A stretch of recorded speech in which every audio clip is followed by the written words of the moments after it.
It's Christopher Lacey from the University of Leeds, and my presentation today is called Charting a Future for Out-of-Class Assessments, Harnessing the Opportunities of Autonomy and Maximising Positive Learning Behaviours.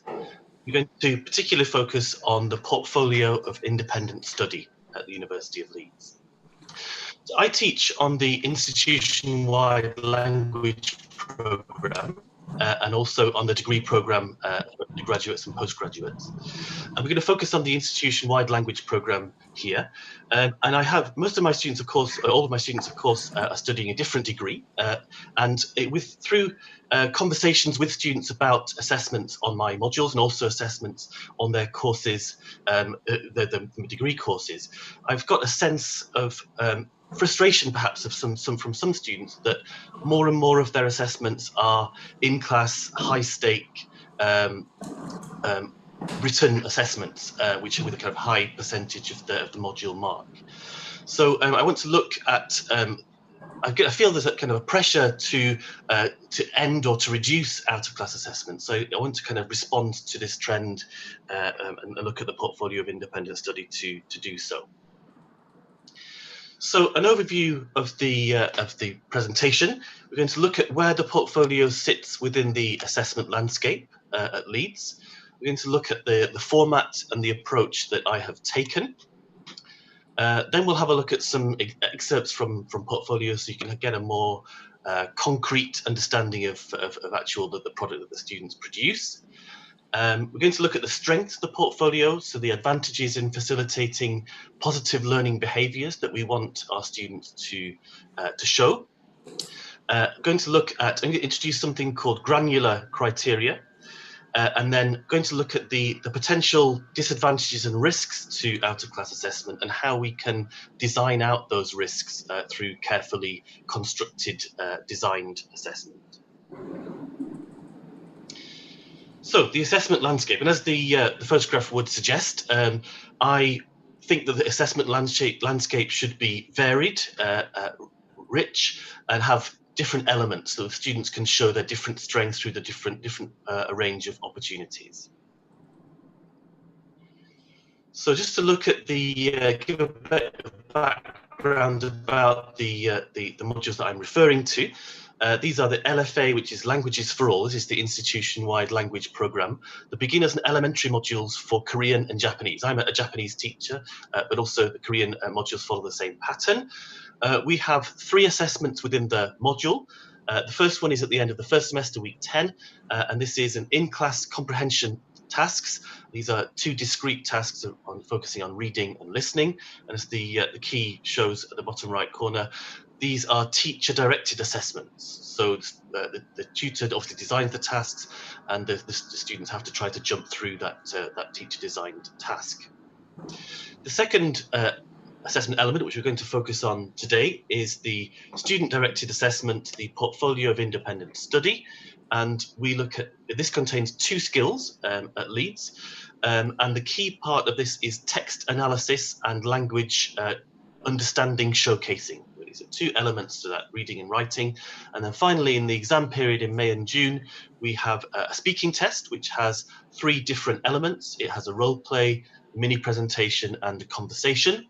The role play is provided just a short time before, so this is teacher directed. The students aren't sure what exactly will come up. And the conversation, the questions that the teacher asks are kind of teacher directed too.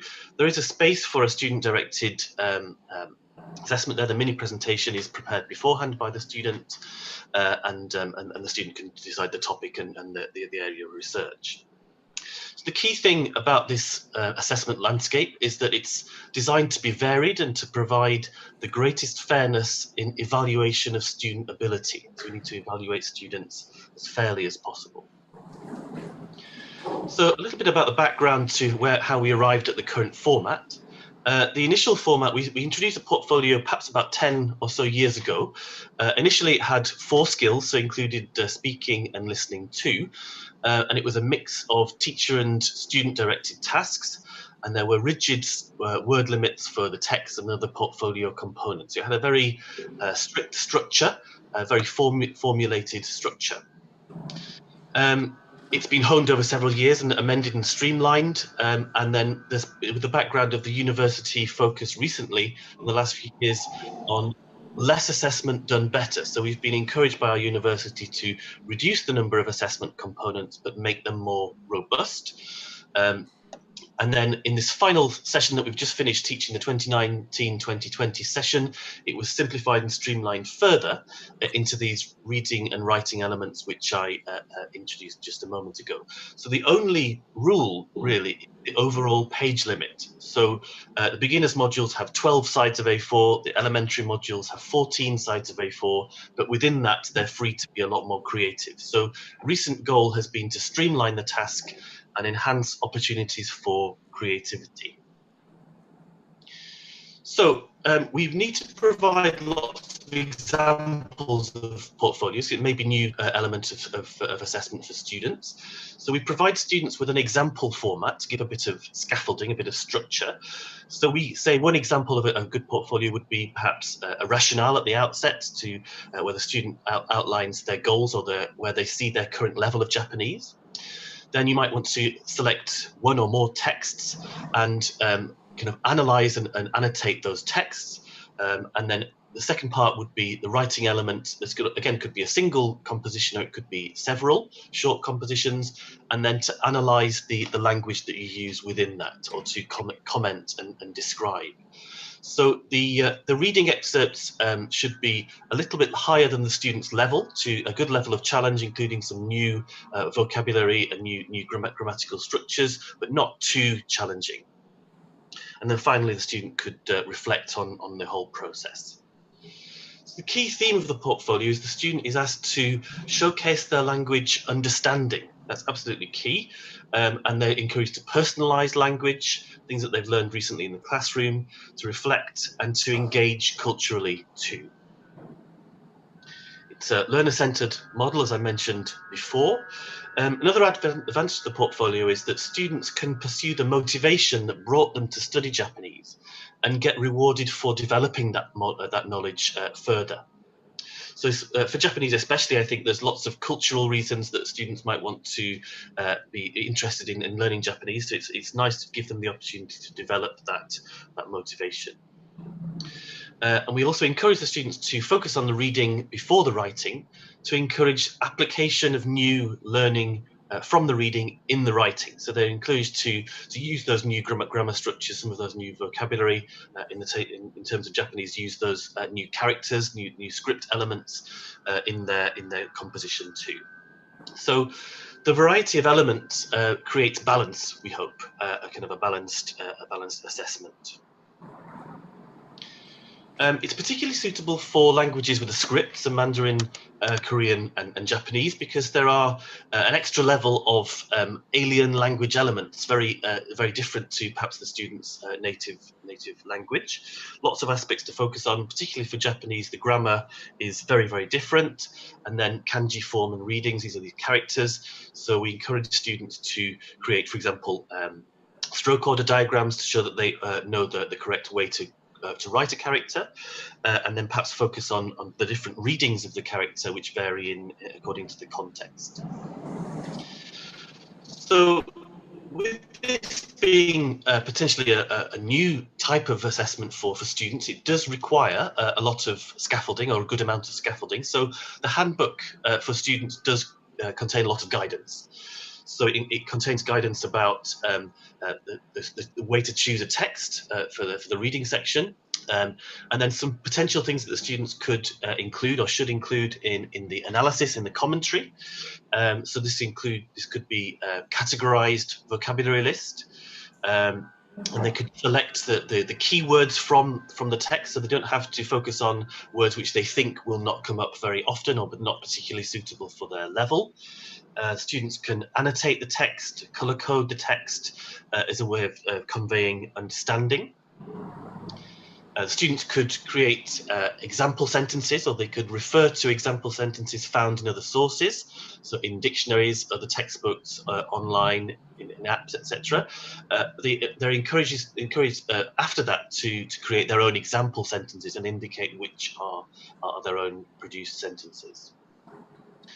They're able to include some short translated sections, kind of breaking down the different elements within each sentence, but they should avoid blocks of translation.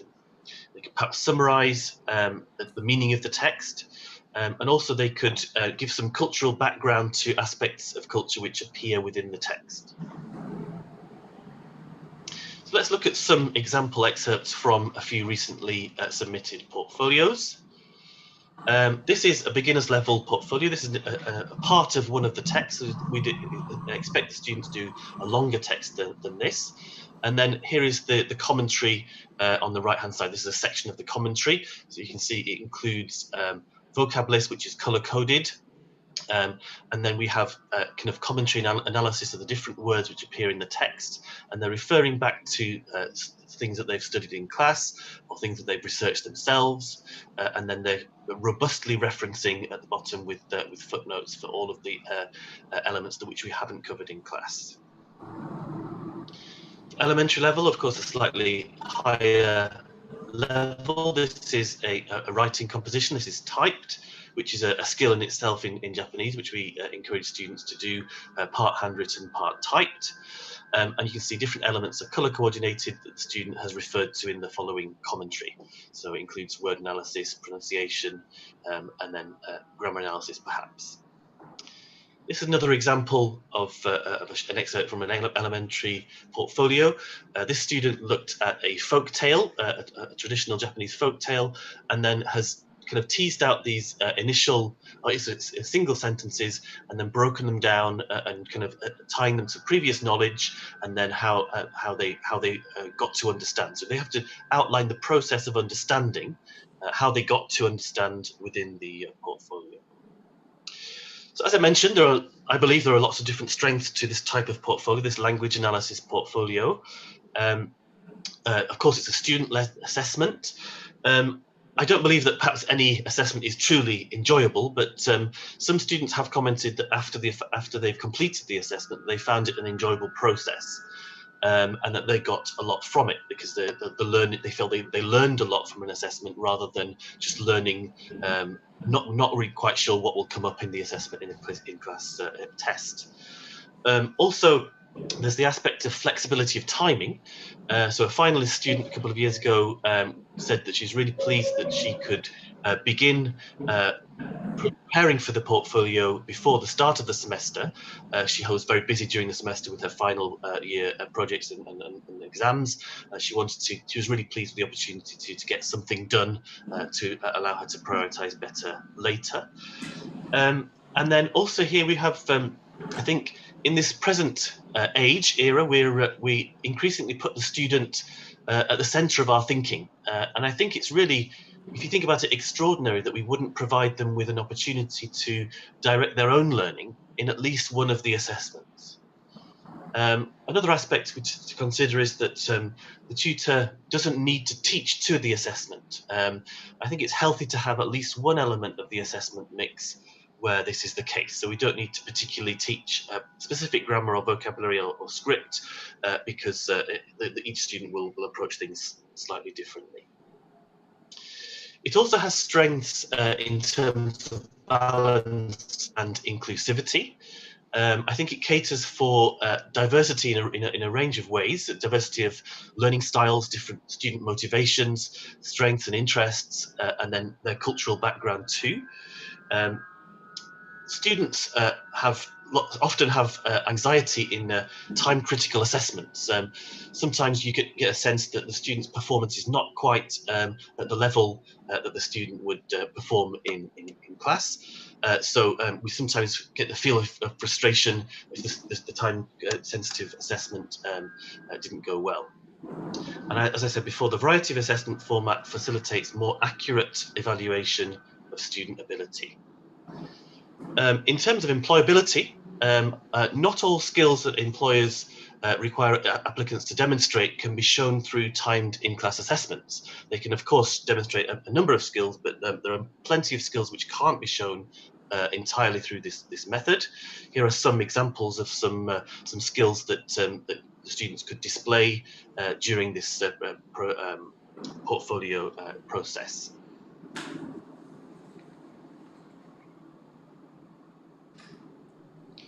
Okay. As I referred to before, so the students have an opportunity to interact directly with culture. They can use authentic materials such as folk tales, song lyrics, manga, advertisements, and even simplified news articles for young adults, perhaps at higher levels. And it gives the students an opportunity to step away from teacher-directed materials. And I would hope that the materials that I produce or direct students to is of high quality and interesting, but it gives the students an ability to choose what resources they will use. It encourages positive learning behaviours, such as using a variety of resources. I think it's really good to not just depend on one textbook or one source for an explanation. A variety of resources strengthens your language learning journey, I think.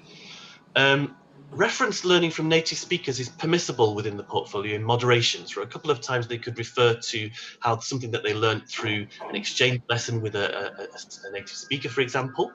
And this links in with the university aspiration of forming internationally mobile students. I'll just skip forward, conscious of time, a little bit. So, as I mentioned before, so there is a case against out-of-class assessments, and I think these concerns are valid and real. So perhaps the most frequently mentioned one is plagiarism. If it's happening outside tutor supervision, there are some doubts about authenticity. Is this the student's work? Also, with it being a project, it's time-consuming to mark, especially if you have a large module, large cohort. Some students do struggle with the concept if it's completely new to them, and then connected to this, it takes some time to explain or show examples because they're unfamiliar with the format. So finally then, let's look at these enhancements that we've taken to design out these potential negatives. So we used to have holistic criteria, which can be a little bit dense and a little bit difficult for the students to grasp and to kind of easily understand. And I think it also, these kind of detailed assessments, very wordy, and the students find it difficult to measure before submission how they have achieved these criteria, where they are. We used to give feedback in this kind of format, and I found that I was repeating similar kinds of feedback to many different students, and I thought it would really be better if the students had this feedback before they submit it to make it really clear. So for these reasons, we introduced granular criteria last year, and granular, of course, is small elements, individual elements, and this also acts as the feedback sheet as well. So this can act as a checklist before submission for students. They can see all the different elements, the good things that they could do, they would get rewarded for doing, and then we can see that these granular grading criteria provide a clear focus for students. They improve the quality of feedback in the sense that the students are getting feedback about all these different strands of meaning, strands of these elements of the portfolio. We couldn't hope to give this amount of feedback in a typed or written text to students. And of course, it increases marking efficiency too. So it gets around a little bit of the element of it being time consuming. It's a lot easier to check against this grid as opposed to writing out detailed wordy feedback. Other ways that we add kind of elements of designing out plagiarism or negative practices are when students use new elements of grammar or vocabulary or script, they have to explain and reference that clearly. So any unexplained new language elements will not be taken into account in the marking. And kind of connected to this, students are advised away from doing kind of big translations of blocks of text. Of course, they could use online tools to do this, or they could use native speakers or proficient speakers to do this. So the showcasing and the demonstrating of understanding is absolutely key to the project. Here's an example of the robust referencing footnotes that we ask students to do. So you can see here. And then just a couple of things then before to finish. So the simple parameters we found afforded greater room for creativity. And there are different ways to demonstrate the achievement of the showcasing goal.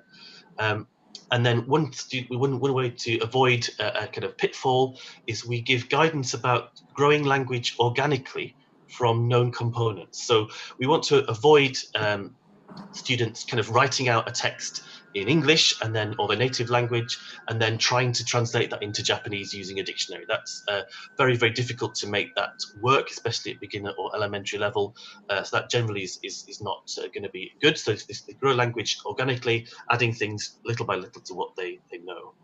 And then, in conclusion, I just wanted to draw your attention to this quote, which I found quite inspiring. I read a couple of months ago in the Economist newspaper in an article about the beauty of painting. And it says, painting is a deeply meditative practice. To try to paint something is to engage on an altogether different level, to look at structure and texture, and to note the subtleties of colour and the effects of passing time, to feel its weight or weightlessness, to understand it. Gerard Manley Hopkins, a would-be painter as well as poet, wrote of finding the inscape, the thisness of things. To focus on that is to begin to touch the heart of creation.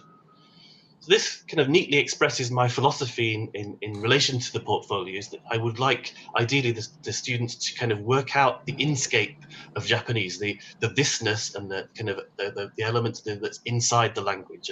And through this portfolio, I think they can demonstrate that. Thank you very much. I'll open the floor for questions. Okay, so thank you very much for a very thought-provoking presentation. Are there any questions, remarks, comments? Yeah.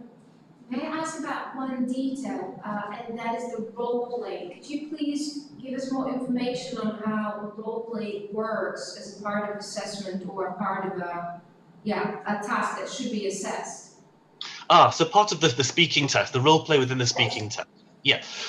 So this is provided to the students 20 minutes before, and it's we've called a semi-scripted role play, but it's a kind of translation exercise. So the students are given one of the two roles, and they have to negotiate a situation, but they're given almost a complete script in English. So it's kind of a paraphrased script. So it says something like greet your partner, or if ask for this particular item in a shop, or the location of it, or something like that.